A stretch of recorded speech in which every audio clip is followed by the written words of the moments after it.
How do we even begin to deconstruct such absolute vapidity? It's like critiquing air or water.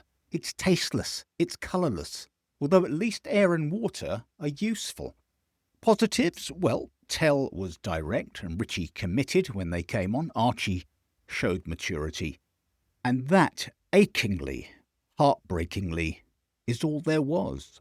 Flappy launched a free kick into the Thames, although Igor gave him a round of applause, so it must have been a cunning tactic. Gallagher was invisible, Mickey perma-pissed off. Tactically, what the fuck? Was it man for man, or zonal, or simply the knife through butter formation? Solanke was too deep. A left-footed left-back was left to fester until it was too late. Meanwhile, Mikey Moore... Don't get me started. There was another disallowed goal for the conspiracy theorists to get their teeth into, as if Fulham wouldn't have won anyway. Igor muttered darkly about complex problems, and the whole rescue venture looks doomed from the off. We've got some stupid tweets for you, and in a break with tradition, a couple of sensible ones. And we'll ask whether any of us on the pod can find anything good to come out of our current predicament. Strap in. It's Nice One, Cyril.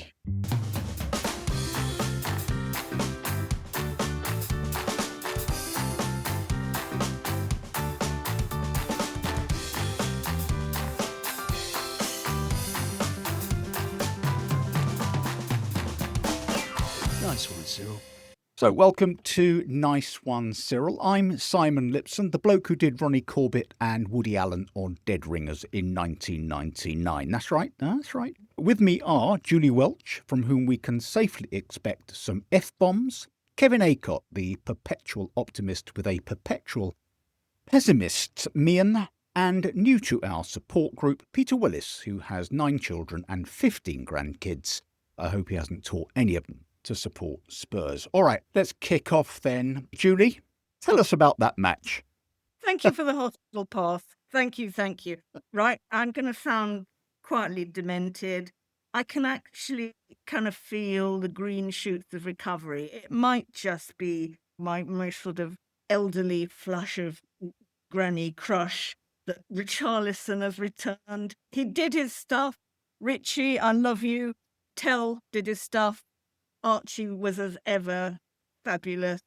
After that, of course, it goes downhill a bit, starting to wonder already whether Igor Tudor is going to last longer than Crystal Palace, and who will we get instead to provide another new manager bounce, because this one is new manager splat. So the door is open, maybe even Neil Warnock. There you go. We could do worse.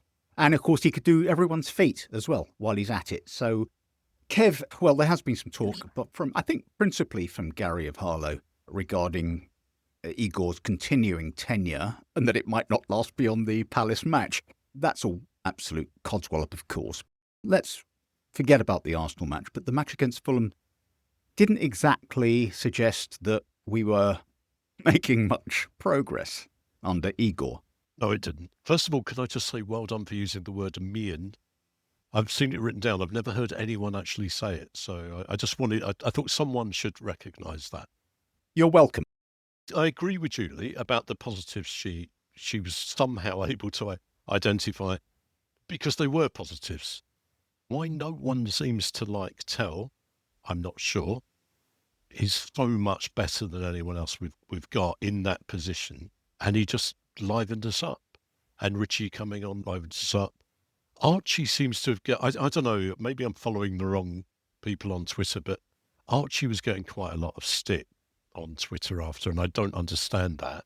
It wasn't his best game, but he's so obviously still committed, still being played in the wrong position and not complaining and doing his best. So I agree. I completely agree with all those positives. I'm not sure it suggests any sort of light at the end of the tunnel. He doesn't feel like that at the moment. And I do think... No. I'm not sure it's complete nonsense to suggest that they'll get rid of Tudor. I think they might. I think if we got hammered on Thursday, I think they might. I think they might panic again. and think the best way to somehow plamorse, to use the Irish word, to keep the fans happy would be bring Harry in or something, or Ryan. Or, I don't know. I was trying to give him the benefit of the doubt. I think he made some odd decisions against Fulham, so I'm not his greatest fan at the moment. I was going to say, I do think Julie has completely lost the plot, frankly. Hope she can't hear me.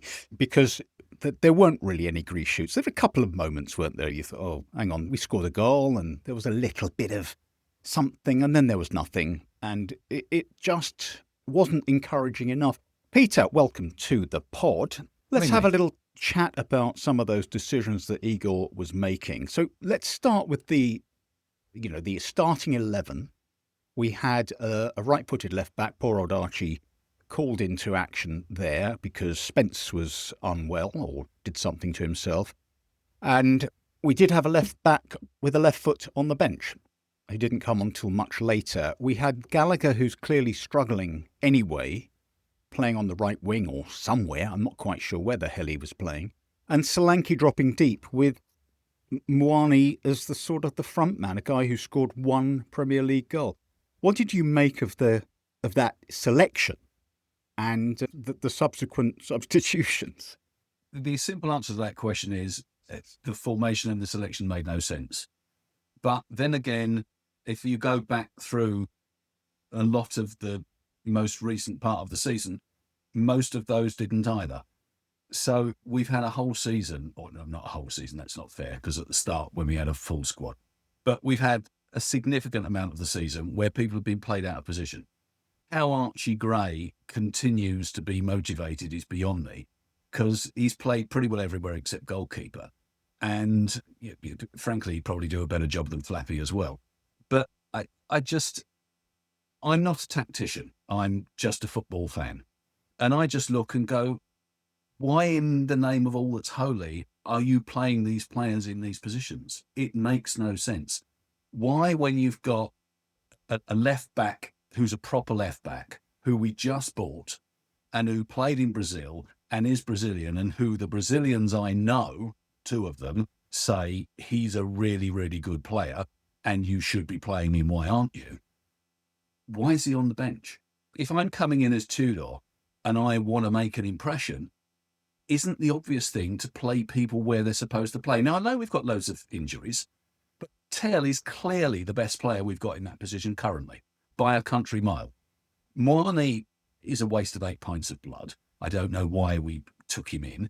I just look at the whole thing and say, it's just a mess. And I like Tudor. I couldn't stand Antonio Conte.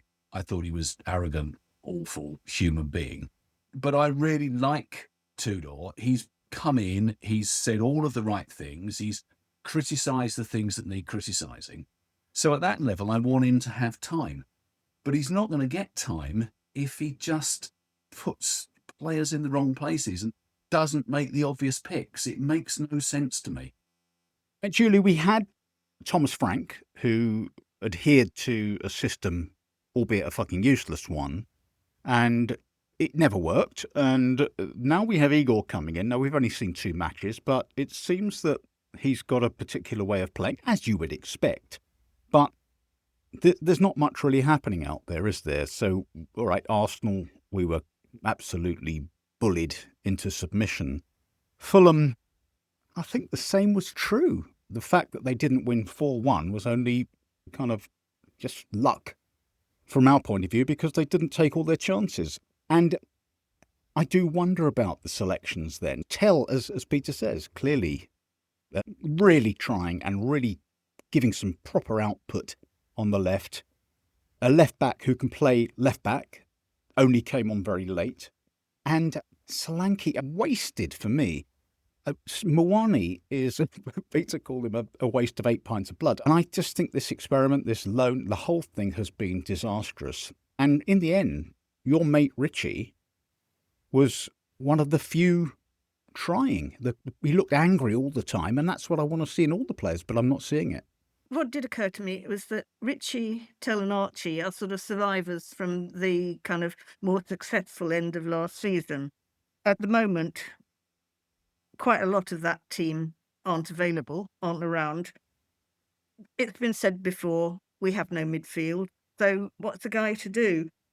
I think probably that basically Tudor is a man shouting at clouds at the moment because there's nothing else he can do. He's almost at full Conte. I really don't sort of share Peter's objections to Conte. I thought he was a fabulous manager who pointed out quite a lot of home truths. I just think the whole thing is empty. There's no, what my old games mistress would have called oomph about it. What Tudor said about players not being first to the ball is just evidence to me that actually there are very few players in the squad who actually have they're not top tier football brains, quite a lot of them. It was more and more, it seems to me, that the loss of Maddison so early in the season was very important, because even if he's kind of a bit annoying at times, he's got a first-class football brain. I am not sure about Sarr. He was very promising when he first arrived. He is definitely not a player who would get into any of the top team squads. Udogie, he seems to be injured most of the time. I thought he was great when he first arrived, but he's not really fulfilled his promise. Mickey seems to be kind of going through a petulant teenager phase. Maybe when his big brother Romero comes back, things will improve. I am so looking forward to the return of Romero, because at least then the team will have a proper spine, a real bastard who will get something going and who will actually want to win and who knows what he's doing. And really, what else can I say? Apart from, as I said before, I love Richy. Well, you do love Richy, and quite rightly. Look, you've said it all. You are definitely going balmy, with all due respect. Conte was vile. The trouble with Conte for me was that it was all about Conte. It wasn't about Spurs anymore. And I think somebody as utterly in love with himself as Conte shouldn't be our manager. Anyway, let's move on. Kev, we've gone through pretty well every player. We haven't focused yet on Flappy. Now, a couple of things. The free kick that he sent into the Thames was so laughable as to be, you couldn't even believe what you were watching. He also sent another goal kick, I think, into the stands, or he was kicking out and sent one into the stands. Got lots on it, loads on it, nowhere near a player. And he also made a very good save from Smith Rowe, which kept us in it at 2-0. He also let one in from distance. And to me, this is the absolute nutshell of Flappy. Good and bad, mostly bad. I'm afraid I hate taking that kind of stance with our players, but I think we've said this before. When you have a goalkeeper you can't rely on, it's not just us, the fans, who can't rely on him. It's the players around him. Yeah. And that instantly makes them all nervous and jittery. Yeah. And I think he's getting worse because, unfortunately, it's a vicious circle. His confidence is down. The players around him's confidence in him, he's obviously going to pick up. The fans. At the Arsenal match, people around me were having a go at him right from the start. And so it's hard to see how he gets out of that. It may make sense to actually drop him and to actually bring Kinski in and sort of work. I know that sounds counterintuitive, but actually to work on his confidence. Because at the moment, every time he plays, I think he just gets that little bit worse. And it's horrible. I think I said something on the WhatsApp group during the match that this feels like that absurd. It was a free kick, I think, wasn't it? That absurd free kick that just went into touch at the other end.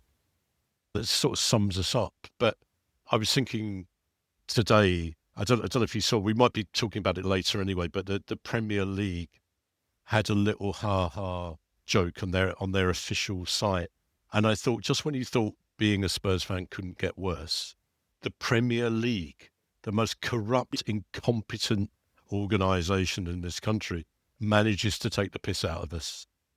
And it's Vicario sport. But it was just horrible. I feel really sorry for him. I'm sure he's a decent guy who's definitely a better keeper than he appears at the moment. But he's not right, is he?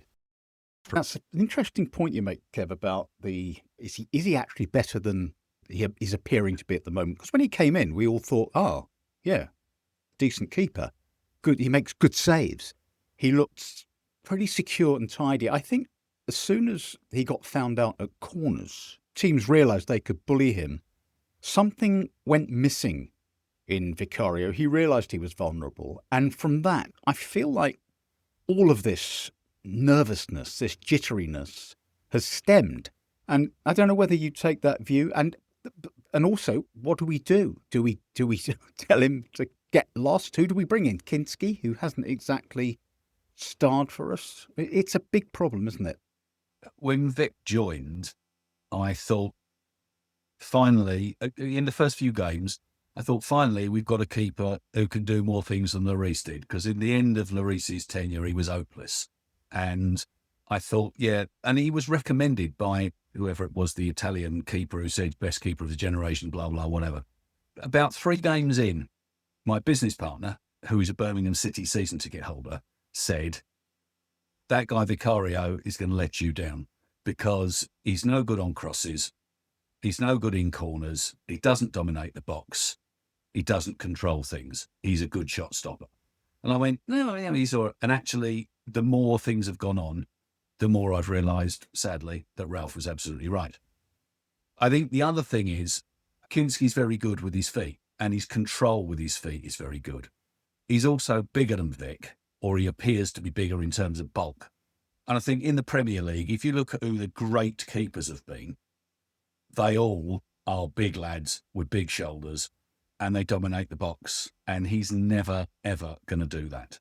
So sadly, I think he's a good shot stopper. And you can argue that Brennan Johnson, Mickey van der Ven, and he won that trophy for us last year. Because if he hadn't made that save at the end, that would have gone to extra time and we would have lost because we're top. So I just think he has been important to us, but I don't think he's the future. And I'd give Kinski a run to the end of the season now. Yeah. Don't forget, Peter, that in that final, he did also try and chuck one in for Man U with that cross that he came for, and Mickey had to go and rescue him. So it's always choosing to ignore that, Simon. It's always swings and roundabouts with Vic, Yeah. and so that's an ongoing issue for me. Julie, just quickly, I talked about we have covered a bit of the tactics. I'm not sure any of us fully understand what Igor is trying to achieve, but persisting with Moani, who he's had success with before, is I think a zero-sum game. Is that the correct expression? He doesn't contribute anything. He was constantly running into Bassi, who is admittedly a brick wall, and Solanke playing deeper is just completely wasted. Can you see what he was trying to do, and also what the hell happened to Simmons? What the hell happened to Gallagher? Yeah, that now you come to mention it. Xavi and indeed Gallagher I just didn't recognise them as the players that they have fitfully promised to be. And as for Moani, when he scored against Arsenal and he had that other one disallowed, I just thought, oh, well, so this is what Tudor is here for. He's going to get a tune out of Moani. It's always been a complete mystery what he was there for. And I thought, oh, well, maybe now Igor's here, it's going to be all right. And I actually had this dream before the night before the Fulham game. I dreamed that Moani scored a hat-trick. So as you've already observed, I'm obviously going demented. Moani is quite possibly the least successful striker in a long list, which we can talk Vinnie Janssen, we can talk Bobby Soldado, a long list of strikers. Don't forget Timo. No, I'm not going to say a word against Timo because he did score a few Okay. useful goals, even though he didn't really know what to do with his feet. I'm going to get sidetracked now about Timo because I've never seen a footballer who was so highly paid for not being in control of his legs. It's as though he'd put his legs on at the start, just before kickoff, and he'd got the wrong pair. They were somebody else's legs. But he was brave. He tried to do his best. But anyway, Timo is gone. But we're still stuck with Moani. And as I say, I don't see the point of him. I don't see what the point was of Dominic Solanke being paid where he was. Because the whole thing about Solanke, you see, he's a big burly guy who gets stuck in the shoulders people. He just, he's a proper striker. Muani is not a proper striker as far as I can see. Can't quite identify what he is. Top quality rant and top marks for that. No, it doesn't make any sense sticking Solanke virtually in midfield. He was spent half his time defending. And he's not at his best there. Kev, here's something that Igor Tudor said post-match, okay? I would like to do an impression of him, but I don't know. Shall I have a go for it? Okay, here we go. We were not good attacking and defending. They were much better. This is rubbish. They were much better. There are big problems here. These are not things to speak outside. The problems are more complex than attitude and commitment. Now, first things first, we were not good attacking and defending. Is he giving the shithouse midfield a free pass there? Or did he just forget to mention them? But also there's this sort of a hint, he's hinting, isn't he, at deeper problems. We've talked about these kind of things before, but do you think he's referring to the malaise within the club? Or is he talking about where we're at right now? And there are problems with players and mentality and selection and tactics. What's your take on what he's driving at there? I don't know. There's part of me thinks there's something a little bit self-serving potentially there. He's sort of heading off the inevitable criticism. But at the same time, I think there's a reality to his frustration. What it's about, I'm not totally sure. Is it about the club as a whole? Is it about individual players? Is it about both? I actually wrote down a quote from him after the match as well. He actually did say as well, we lack quality in attack, we lack energy in midfield, and we lack resilience. Good for him. So he did also slag off the midfield, which is obviously reassuring that he saw how crap we are across the board. The thing is, it's almost like he sounds surprised that everything's a mess. No one takes on that job without doing a bit of, to use the business term, a bit of due diligence. And he knew it was a mess. He knew he was being brought in because it's a mess, and he's someone who's seen as someone who sorts messes out. I'm not sure. What could he have discovered that he didn't know? Which I assume is stuff that we don't know either. So there's something very toxic behind the scenes. That's possible. As you say, I think it is a bit self-serving. He's got this reputation for coming in and turning things around, and he's suddenly realised, shit, this ship is unturnable. It's just going to sink. And maybe his reputation, he's trying to protect it a little bit. Peter, there was one controversial incident. It was the goal given, Harry Wilson's goal. There appeared to be a bit of a push on Dragusin. I don't know. And of course, we've got all the conspiracy theories. Well, we didn't get the decision last week when Muani collided with Gabriel. I think he may have even touched him with one of his eyelashes, and Gabriel went down. And of course, we didn't get the benefit of VAR when Etikike knocked over Romero. How did you see that? What drives me nuts is lack of consistency. And if those other two incidents you mentioned ended up where they did, then that goal shouldn't have stood, because it was clearly a shove. Now, you can debate about how hard he shoved him, but it was two hands. And so if you apply the letter of the law or whatever, then it was a shove and the goal shouldn't have stood. And in fact, I think I'm right in saying, and I think actually we were talking about it in one of my Spurs groups, that actually now they've come out and said, yeah, we effed it up. Now, that doesn't help us in any way, shape or form, but it does suggest that it's a lack of consistency. One of the conversations we were having was that the standard of refereeing is not great, and the extent to which now refs are scared to make decisions because they don't want to look idiots when VAR turns it over. I am not a fan of technology in sport, period. So I don't start me on VAR. But I think that what you have to have is good refereeing and consistency. and we don't. And I don't know what the answer is. Maybe the answer is a lot of bald Italians, because they seem to be very good at refereeing. Julie, so that's an interesting point, isn't it? This lack of consistency. I think VAR is what's making referees so shit. The standard is dropping because, as Peter says, they don't want to look stupid, and therefore they look indecisive.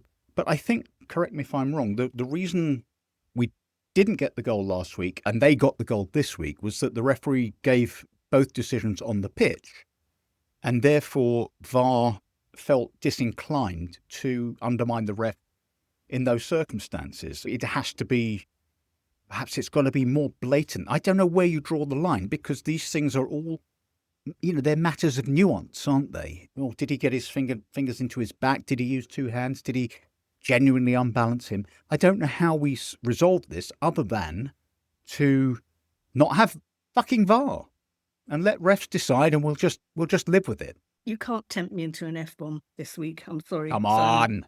Actually, I really get so bored with talking about VAR and referees' decisions not going our way. There's an element that we were talking about earlier, which I wanted to come back to, which is slightly about the referees being frightened they don't want to sort of look idiots, basically.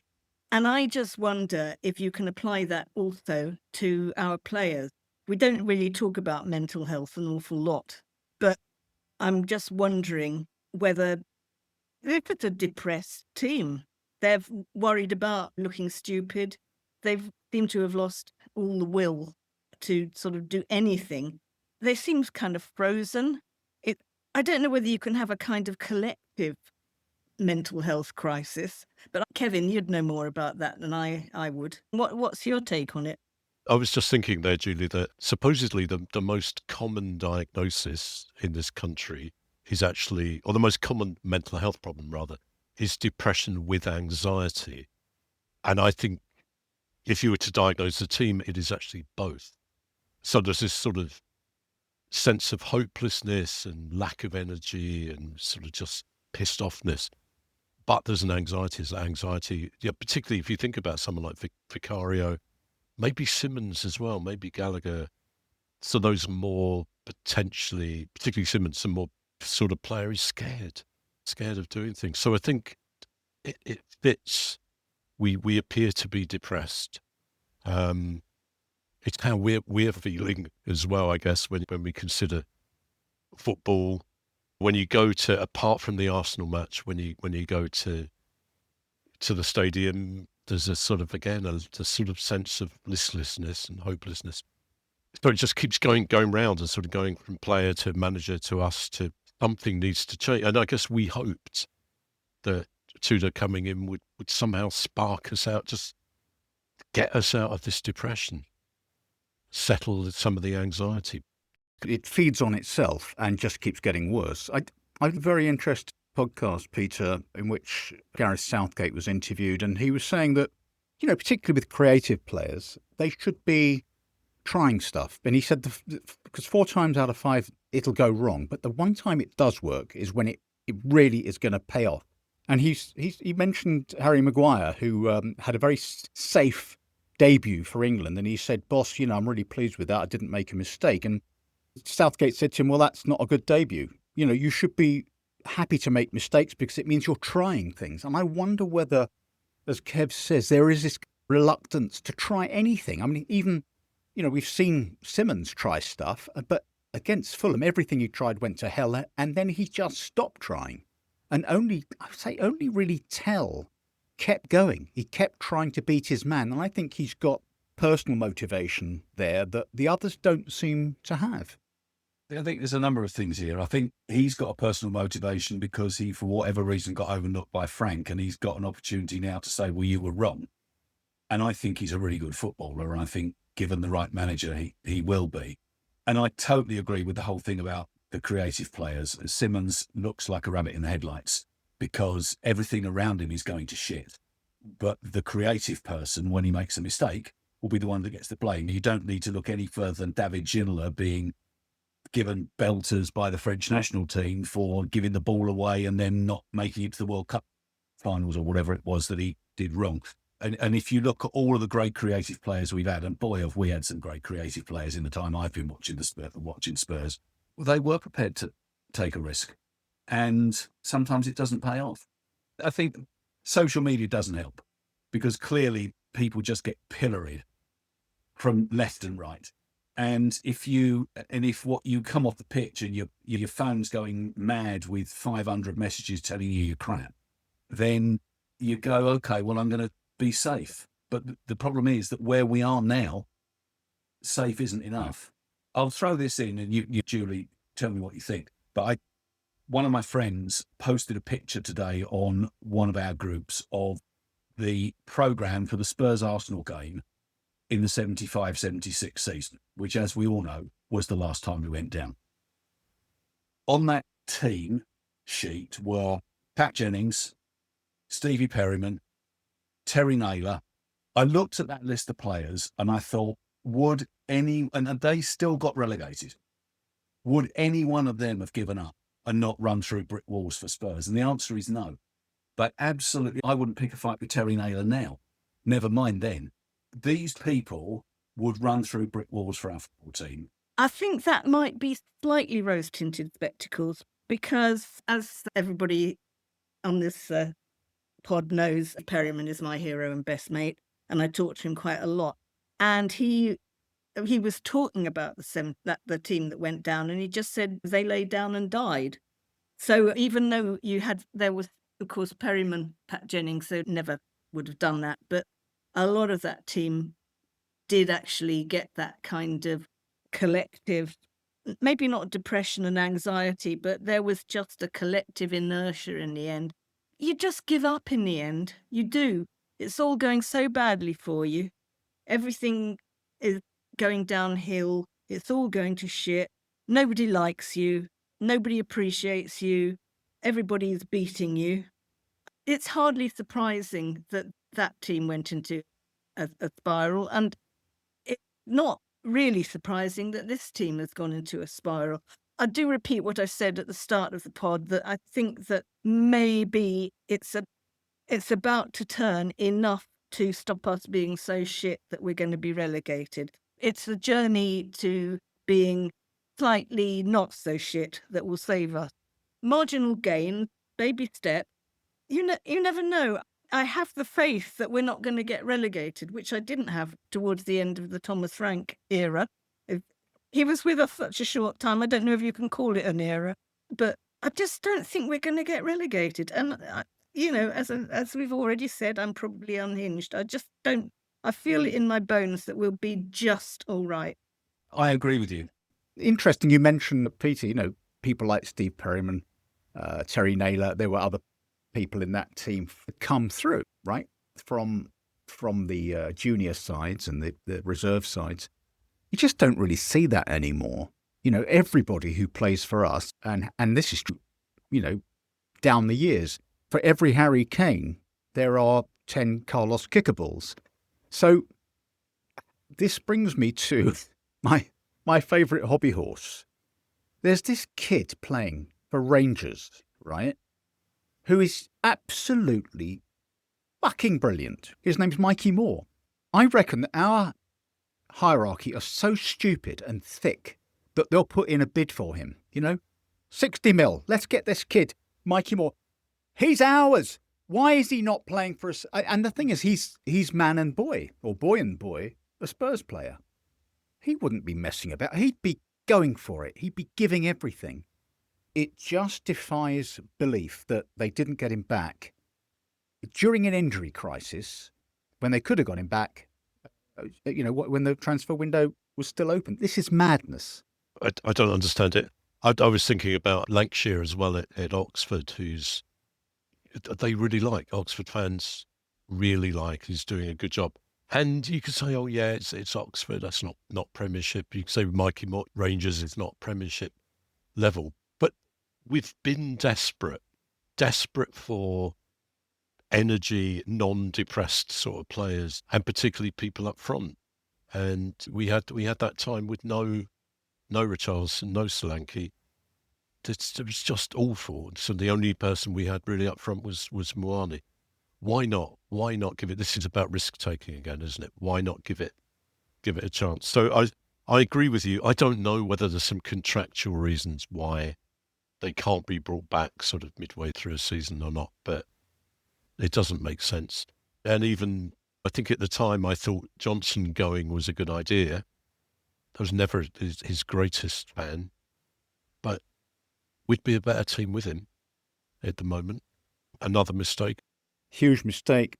Peter, I wanted to just quickly ask you about this. We are miraculously into the last 16 of the Champions League. And we are now, it's now been confirmed that we're playing Atletico Madrid. And we haven't played them, I don't think, since we beat them in the European Cup Winners' Cup final of 1960-something. 62, Julie? 60? Who knows? Anyway. 63. 63. Yeah. Can I just say this, and I don't know whether you'll agree with me. I don't give a flying fuck about this match or this tie overall because it doesn't matter. It is such an irrelevance to our season. All that matters right now is staying up. That's it. That's the simple objective. Are you even vaguely excited about this matchup? Staying in the Premier League is much, much more important. Having said that, my second eldest daughter, third eldest child, is married to a Spaniard, lives in Madrid, and his family are all Real Madrid supporters. And she is desperate, as is he, for us to give Atletico a stuffing. So there is a family reason why this is maybe a little more important. But no, there's been lots of jokes about this. The Spursiest thing in history would be to win the Champions League and get relegated. That literally would be Tottenham, wouldn't it? But we're not going to. I think the interesting thing about the Champions League is that what it has proved beyond any reasonable shadow of a doubt is that if you've got all of the English teams getting through into the last 16, don't tell me that there are other leagues better than this one, because they aren't even close. So when we talk about farmers' leagues, that's pejorative, but it kind of is right. And you look at the UEFA coefficient now, we are so far in front, no one else needs to turn up. So I think that then is also a frustration, because if we've done well enough to get to that stage in this new league format, which I like, by the way, it's much better than the old system, then why are we so shit in the Premier League? Yeah. It's a mystery to me, and an infuriating one. I mean, Dortmund gave Bayern Munich a really good game at the weekend. They played us and we absolutely clobbered them, as you say. And I think that there is a distance between, the Premier League, even shit teams like us, and the most of the rest of Europe. With there'll be exceptions like perhaps a couple of the Spanish teams, but really and truly, yeah. I mean, and of course this. At the very least, Julie, this would have been an opportunity to say, you know what, we're struggling in the league, but we're okay. Let's try a few of the kids against Atletico because we're not going to win the Champions League. We can't even do that really as an experiment. We might have to do it as a needs must, but it's just become the most pointless waste of time and distraction. I think that's true, although in a way, but I'm going back to last season. It was just such a great distraction, wasn't it? I shall never forget the ties against Bodo, for instance, things like that. So it's got an echo of that. I don't think we'll get anywhere against Atleti. I don't think we've got a prayer, have we? I know it's a distraction, but again, I'm probably still stuck on last season and it had such a great ending and all that. Should we just give up? Just not turn up? I don't know. That would be bad, wouldn't it? But when you say where are the kids? Why don't we play the kids? What kids have we got? Really? Williams Barnett? Well, yeah, that's true. So who else? Byfield. There's someone called Rousewell. him. I don't know who he is. We've got Callum Oluseze and yeah, you're right. We haven't got anyone. Good point. Well made. I tell you what. But you've had your Mikey Moore rant, Simon. Mikey, I love Mikey. He's going to star. So. I tell you what, we've done all of the doom and gloom. For now, we're going to come on to stupid tweets and funny tweets shortly. But look, Kev, give me one good thing one good thing to come out of either the Fulham match or this appalling season generally. Give me one ray of light. The atmosphere for the first bit of the Arsenal match. The fact that we can have a fabulous atmosphere in that stadium that I still don't really like. It's why you go to football. So that feeling in the South Stand for me was brilliant and just reminded me of so many good things in the past. I'm not going to do the but stuff. I'm just going to leave it at that. Well, it's unlike you not to have a but for us, but good for you. Yeah. Peter, give me one good thing. Come on. Last season, or maybe the season before, I went to watch the academy side a number of times at Stevenage, playing against all and sundry. And they won the Academy Premier League by a country mile. They were the best team by a street. The majority of that team, I think, can come through the ranks and challenge into the first team. So the thing that makes me cheerful is that we've got a team there of winners. And Mikey Moore, don't forget, wasn't even in that team. He was under 18s. But you've got some very, very good footballers. Jamie Donnelly, I'm not sure Dorrington will make it, but I'm sure Donnelly will. Will Lancashire, I think, will. Dane Scarlett was part of that setup as well. Like, why on earth we let him go out on loan when we've got no strikers? Don't start me on that one. He's better than Moani. And George Abbott, who held everything together. And now you've got Luca Williams-Barnett coming through. I think for the first time in my living since Glenn Oddle and that generation came through, for the first time we have got an academy which is creating players that should be in our first team. And I think that what we need to look to in the future is forget buying all these people that we're buying, because we clearly can't do it. We get it wrong time after time after time. Let's grow the youngsters and let's have a team which is made up of Tottenham. I think I'm right in saying Donnelly has gone on loan with an option. I might be wrong. But yeah, I mean, there's nothing better, I feel, as a fan of a club, to see a kid come through, has been nurtured and polished in the Ribs or in the academy or whatever, like Harry, like Ledley King, and come through and star, because they're always going to be the attachment, I think, to players like that, if they're good, is much stronger for the fans. Julie, one good thing, come on. I can't think of one good thing, except that I had a good idea for Room 101, which sort of just came to me. I would like to get rid of Spurs DNA and flair football, because we don't play it. We've lost our identity. I don't think that's a good thing at all, losing our identity, but it's just something that we're hanging on to, which we don't have anymore, I don't think. And really, I don't think we've had Spurs DNA for a long, long time. I mean, Ange was meant to come in and bring back Spurs DNA, but he didn't really, did he? He just got everybody to charge up and down a bit, get sent off occasionally, get injured, win a prize, which wasn't so bad, but it wasn't Spurs DNA. When did anybody last see a team which showed Spurs DNA? Would it have been the 16-17 side, which nearly won the title? It's hard to have Spurs DNA without a Hoddle or a Gaza or a Ginola. We don't have those players. We haven't had them for too long. I tell you what, I've got one good thing for you. When we were losing to Fulham and there was about 5 minutes to go, and I thought, fuck this, I can't do it anymore.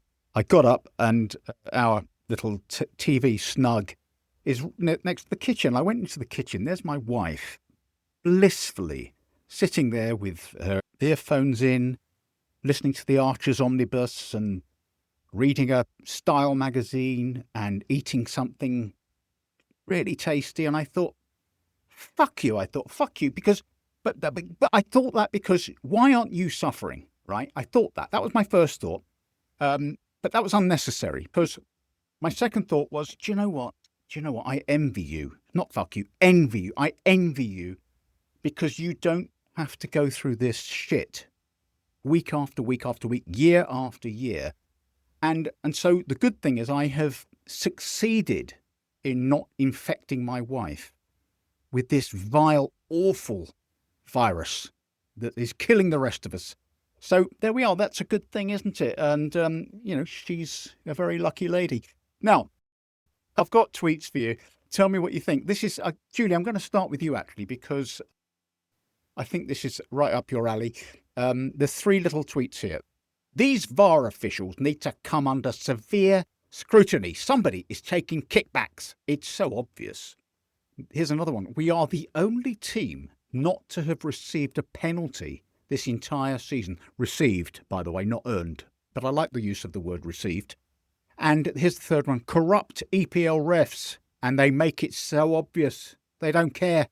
So what's your take on the corruption and the agenda against Tottenham Hotspur? What's it all about? Julie's frozen. Oh, she's gone. Well, that's what she thinks of that. Fair enough. All right, well, look, while Julie tries to recover her internet connection, Kev, here's one for you. I quite like this one, by the way. At this point, I don't give a fuck if we go down and never come back up. The Lewis family need to suffer financially.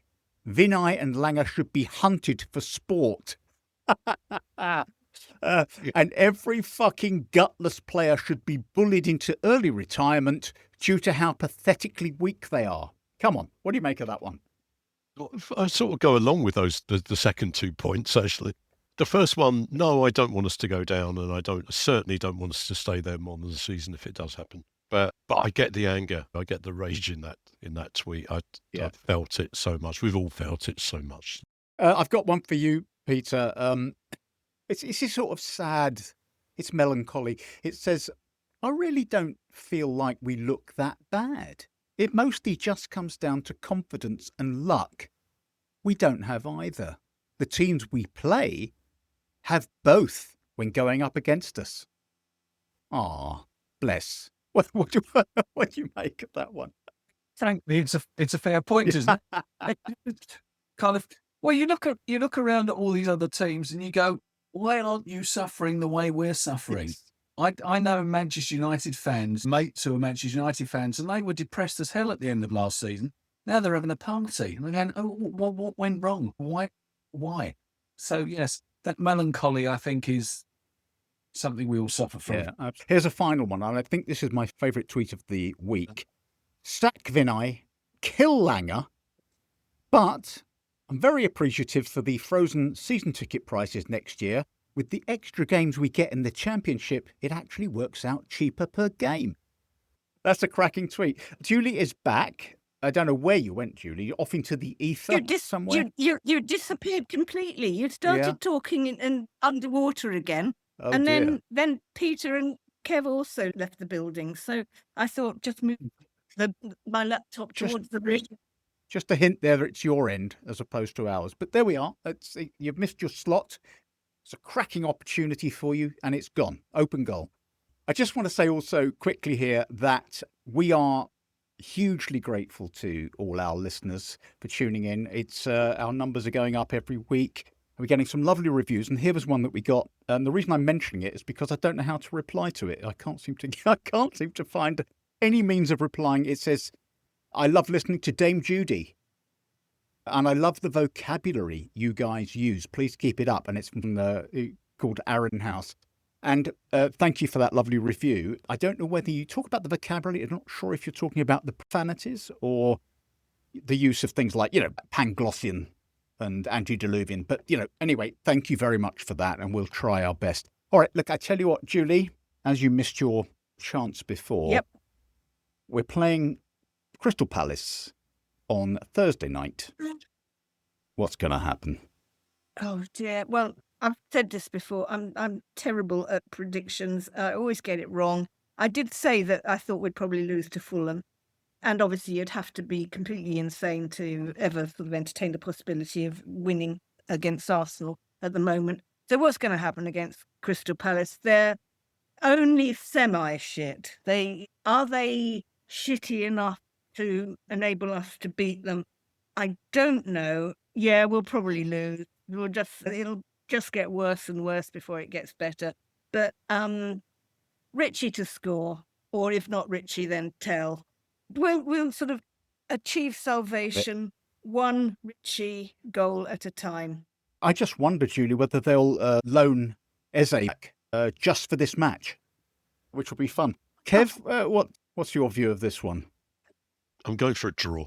I don't think I've got a single prediction right. My only concern is that their keeper, is it Henderson? He always has an absolute worldie against us, but they are pretty crap.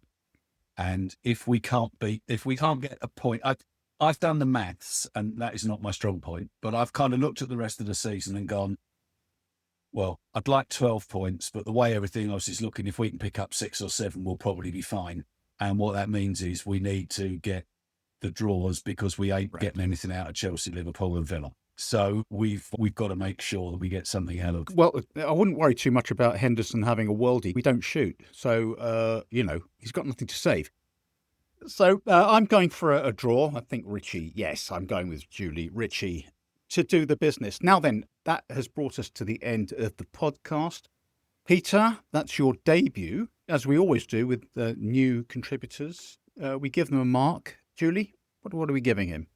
10 out of 10. Refreshing views, knows his stuff, good head of hair. What else can I say? Kev? Well, apart from the good head of hair, which obviously I struggle with, so I'm going to take a point off for that. That's 9 out of 10. 9 out of 10. Yeah. Excellent. And I'm going to labour my favourite joke. I'm giving you 10 out of 100 because I'm allowed to do 100.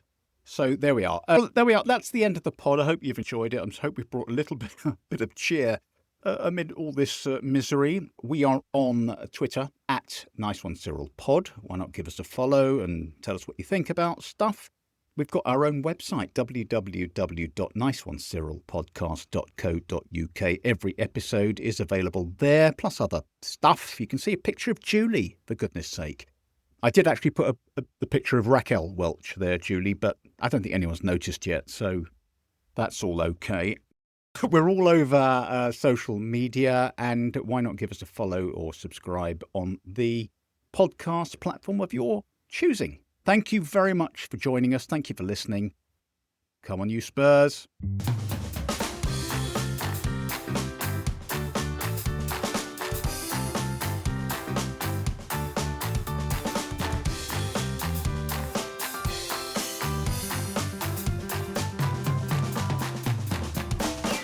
Nice one, Cyril.